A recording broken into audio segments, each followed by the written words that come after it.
Hello everyone, welcome back to our channel. आज हम जिस टॉपिक के बारे में बात करेंगे वो है वुंड ड्रेसिंग। तो वुंड ड्रेसिंग करने से पहले हम ये जानेंगे कि वुंड क्या होता है। तो वुंड का मतलब होता है कोई भी सर्जिकल इंसिजन हो जाना या कोई चोट लगने की वजह से वुंड हो जाना। मल्टीपल टाइप्स के वुंड होते हैं, open wound, closed wound, wound dehiscence होते हैं, बहुत सारे कॉम्प्लिकेशंस होते हैं। तो जब भी हम वुंड की ड्रेसिंग करते हैं उस टाइम पे किन किन बातों का ध्यान रखना चाहिए, किस मैनर में उसे क्लीन करना चाहिए, कौन कौन से आर्टिकल्स यूज होते हैं, आज हम इस वीडियो में ये सब चीजें डिस्कस करेंगे। आइए देखते हैं ड्रेसिंग के ट्रॉली में कौन कौन से आर्टिकल्स होते हैं। तो सबसे पहले देखिए, यहाँ पर आपके पास दो बाउल होंगे। इन दोनों बाउल में कॉटन बॉल्स एंड कुछ कॉटन स्वैब्स होंगे जिनको हम वुंड क्लीनिंग के टाइम पर यूज करेंगे एंड ये स्टेराइल होंगे। इसके अलावा आपके पास 5 to 10 cc सिरिंज होगी। इसका यूज क्या होगा कि अगर पेशेंट को ज्यादा पेन है वुंड में तो हम उससे जो है वो 2% लिग्नोकेन से इनफिल्ट्रेट करके हम यहाँ पर एनेस्थेटाइज कर सकते हैं। ठीक है, इसके अलावा एक गैलीपोट होगा। गैलीपोट आपको दिखाई दे रहा है। ये जो गैलीपोट है इसका क्या यूज होता है, कोई भी जो भी एंटीसेप्टिक सॉल्यूशन आपको यूज करना है उसको आप गैलीपोट में पॉर कर सकते हैं ताकि आप उसको इजीली यूज कर सकें। देन इसके बाद में appropriate antibiotic solution either Savlon या डेटॉल हो सकता है, स्पिरिट हो सकता है एंड सोडियम क्लोराइड सॉल्यूशन या NaCl आपको यूज करना है वुंड को वॉश करने के लिए। तो जो भी अप्रोप्रिएट एंटीबायोटिक सॉल्यूशन या क्लीनिंग सॉल्यूशन आप यूज करेंगे वो होंगे। इसके अलावा जो है वो बैंडेज होगी वुंड को रोल करने के लिए। थ्रेड, अगर आपको लगता है कि वुंड का साइज बड़ा है और उसे आपको सूचर करना है तो वो आप यूज करेंगे। इसके अलावा एडेसिव टेप, कोई भी अप्रोप्रिएट एडेसिव टेप आप यूज कर सकते हैं। यहाँ पर दो टाइप की एडेसिव टेप है, माइक्रोपोर है एंड डायनाप्लास्ट है। ठीक है, इसके बाद में आपके पास क्लीन ग्लव्स होने चाहिए एंड स्टेराइल ग्लव्स होने चाहिए। जो क्लीन ग्लव्स होते हैं उनको हम पहले से जो ड्रेसिंग की हुई है उसको हटाने के लिए, रिमूव करने के लिए यूज करते हैं एंड जो स्टेराइल ग्लव्स होते हैं उनको हम कब यूज करते हैं, जब हमें वुंड ड्रेसिंग करनी है, वुंड को क्लीन करना है। इसके अलावा एक मैकेंटोश होगा, टाल होगा जिसको हम वुंड ड्रेसिंग करते टाइम वुंड के नीचे हम स्प्रेड करेंगे। इसके अलावा सर्जिकल आइटम्स कौन कौन से होंगे, सर्जिकल आइटम्स में देखिए सीजर होगी जिसका यूज हम गॉस कट करने के लिए करेंगे। ठीक है, इसके अलावा जो स्मॉल सीजर भी हम यूज कर सकते हैं अगर मान लीजिए कोई डेड टिश्यू पार्टिकल है उसे हटाना है। सूचर कटिंग सीजर होगी, अगर पहले से सूचर्स लगे हुए हैं और सूचर्स रिमूव करने हैं तो सूचर कटिंग सीजर का यूज करेंगे। इसके अलावा थंब फॉरसेप होगी। थंब फॉरसेप का यूज हम कब करते हैं, सपोज हमें कुछ भी पिक करना है या फिर कोई टिश्यू का पार्ट हमें उठाना है। ठीक है, इसके अलावा ये होगा बीपी हैंडल जिसके अंदर हम जो निडल है उससे हम इंसर्ट करके सूचरिंग करेंगे। ये थे इसके आर्टिकल्स एंड इसके अलावा इसमें ये बड़ा गॉस पैड भी होता है। अगर वुंड का साइज बड़ा है तो उसे कवर करने के लिए हम ये 4x4 का गॉस जो पैड जो है वो यूज कर सकते हैं। इसके अलावा हम एक बड़ी किडनी ट्रे लेते हैं क्योंकि जो भी सॉइल्ड कॉटन स्वैब्स होंगे या जो पुरानी ड्रेसिंग होगी उसको रिमूव करने के बाद में हम इस किडनी ट्रे में डिस्कार्ड करेंगे। आइए अब हम देखते हैं स्टेप्स ऑफ प्रोसीजर।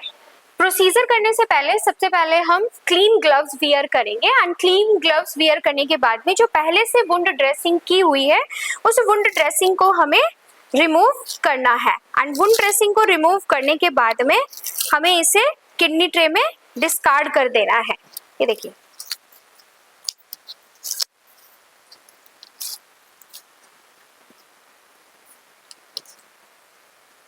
इसे किडनी ट्रे में डालने के बाद में अब हमें ये जो हमने क्लीन ग्लव्स पहने हुए हैं इन क्लीन ग्लव्स को हमें रिमूव कर देना है।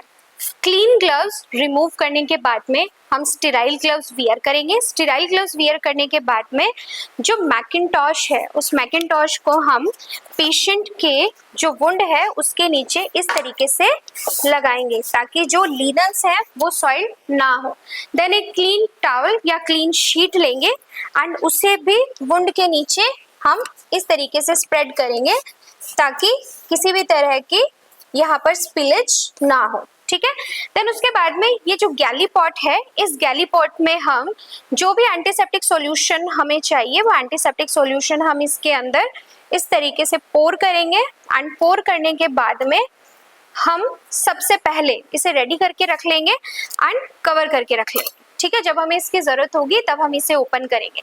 सबसे पहले हम एनएस लेंगे, एनएस को यहाँ से ओपन करेंगे एंड ओपन करने के बाद में हम सबसे पहले जो ये वुंड है इस वुंड को वॉश करेंगे। तो वुंड को वॉश करने के लिए हम जो हमारे पास स्टेराइल गॉज पीसेस है उन स्टेराइल गॉज पीसेस पर हम इसे इस तरीके से डालेंगे, ठीक है। देन उसके बाद में जो हमारे पास आर्टरी फॉर्सेप होती है उस आर्टरी फॉर्सेप को लेंगे एंड जो कॉटन बॉल है उसे इस तरीके से, अगर एक्सेस एनेसील है तो उसको ड्रेन आउट करेंगे। ड्रेन आउट करने के बाद में जो वुंड है उस वुंड को हम इस तरीके से, देखिए अगर ये जो वुंड है इसको हमें क्लीन कैसे करना है, इससे मिडल टू पेरिफ्री यानी कि जो मिडल पार्ट है उससे हमें पेरिफ्री की तरफ क्लीन करना है इस तरीके से। एंड हम इसको इस तरीके से सर्कुलर मोशन में क्लीन करेंगे, मिडल से स्टार्ट करेंगे एंड पेरिफ्री में सर्कुलर मोशन में क्लीन करेंगे।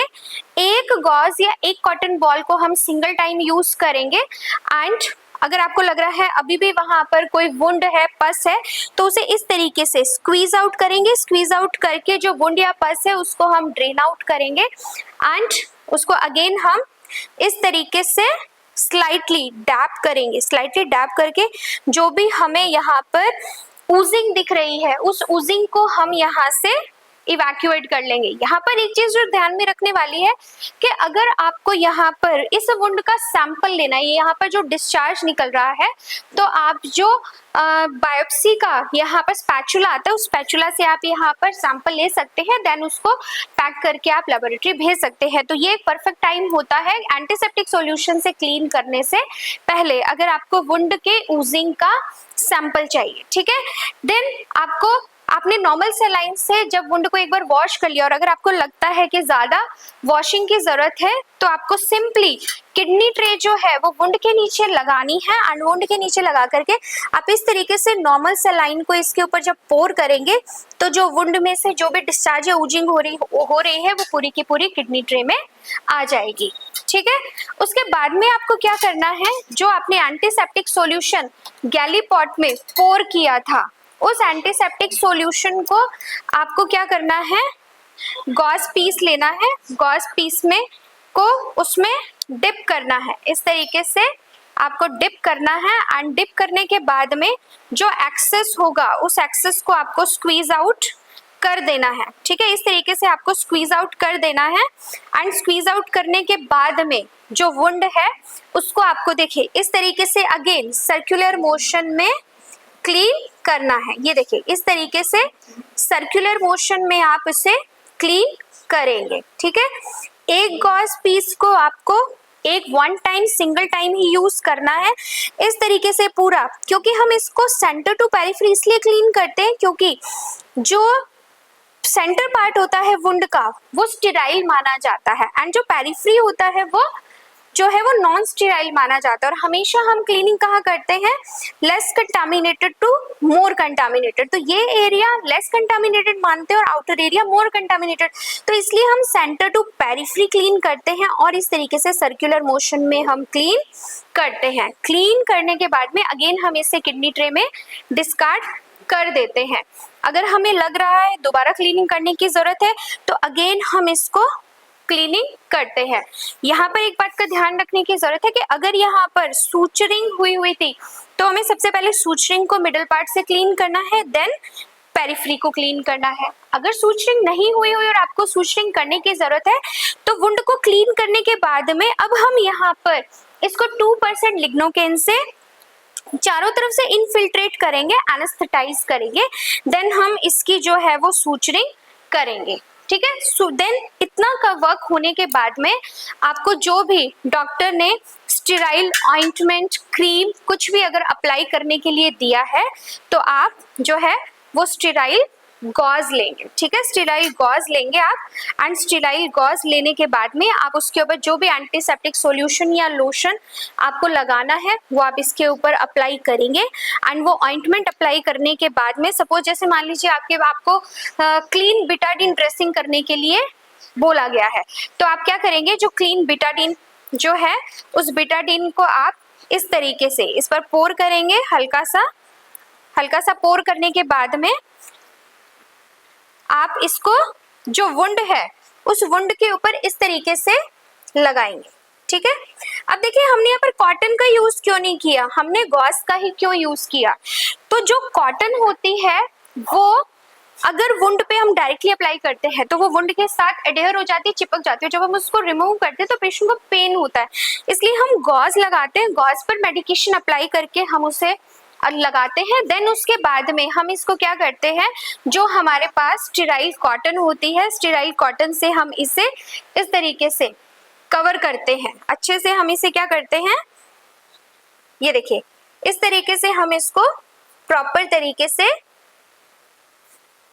कवर करते हैं, ठीक है। कवर करने के बाद में जो हमारे पास स्टेराइल बैंडेज होती है, अब यहाँ पर एक बात ध्यान रखने की है, इतना प्रोसीजर करने के बाद में इफ यू आर कंफर्टेबल तो आप ग्लव्स के साथ कर सकते हैं। और अगर आपके ग्लव्स देखिए इस तरीके से अगर सॉइल्ड हो गए हैं तो आप इन ग्लव्स को क्या कर सकते हैं, आप इन ग्लव्स को अब रिमूव कर सकते हैं, क्योंकि अब आपने वुंड जो है वो क्या कर दिया है, प्रॉपर्ली कवर कर दिया है। अब आपको क्या करना है, बैंडेज लेनी है, बैंडेज को ओपन करना है एंड उसके बाद में आपको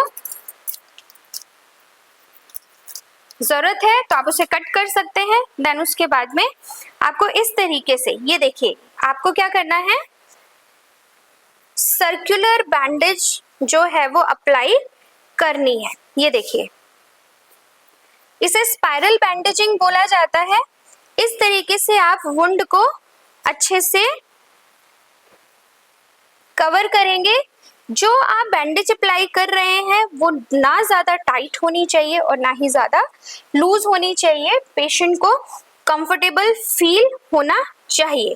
इस तरीके से ड्रेसिंग अप्लाई करने के बाद में यहाँ पर दो तरीके होते हैं, या तो आप इसको यहाँ से कट कर दीजिए और यहाँ पर बैंडेज को सिक्योर करने के लिए एडहेसिव टेप यूज कर सकते हैं। एंड इफ अगर आप चाहें तो इसको बीच में से कट करके और इसको टाई भी कर सकते हैं। तो जैसे मैं आपको ये यहाँ पर इसे कट करके एंड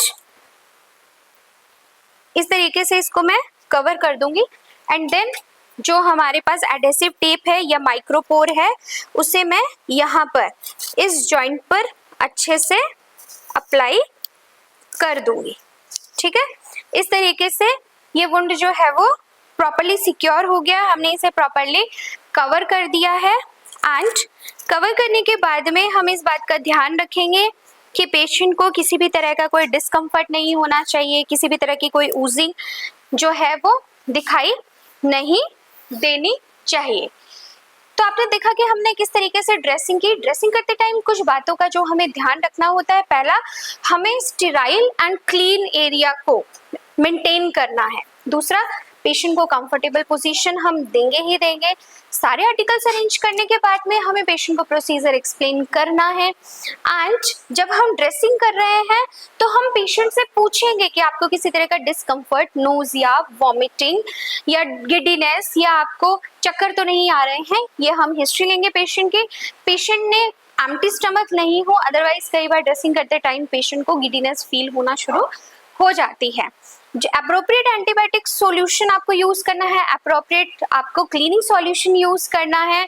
जो भी आप सूचरिंग मटेरियल यूज कर रहे हैं वो एब्जॉर्बेबल होंगे आइदर या नॉन एब्जॉर्बेबल होंगे, इस बात का भी आपको ध्यान रखना है। एंड जब भी आप ड्रेसिंग कर रहे हैं तो उस टाइम पे जो आपने ड्रेसिंग की है वो बहुत ज़्यादा टाइट नहीं होनी चाहिए और बहुत ज़्यादा लूज भी नहीं होनी चाहिए कि पेशेंट थोड़ा भी मूव करे तो वो ड्रेसिंग जो है वो कभी ऊपर या नीचे की तरफ मूव हो रही है या पेशेंट की स्किन पर इरिटेशन कॉज कर रही है। और जब भी आप ड्रेसिंग चेंज करते हैं तो वो एवरी 24 आवर, हर 24 घंटे में आपको ड्रेसिंग चेंज करनी है, वुंड को क्लीन करना है। एंड अगर वुंड इरिगेशन है तो आपको वुंड इरिगेट करना है, जिसके अंदर हम वुंड को फ्लश आउट या वुंड को वॉश करते हैं। तो दोस्तों ये था हमारा आज का वीडियो, जिसमें हमने देखा कि वुंड को किस तरीके से क्लीन किया जाता है। अगर सूचनिंग की जरूरत है तो सूचनिंग की जाती है।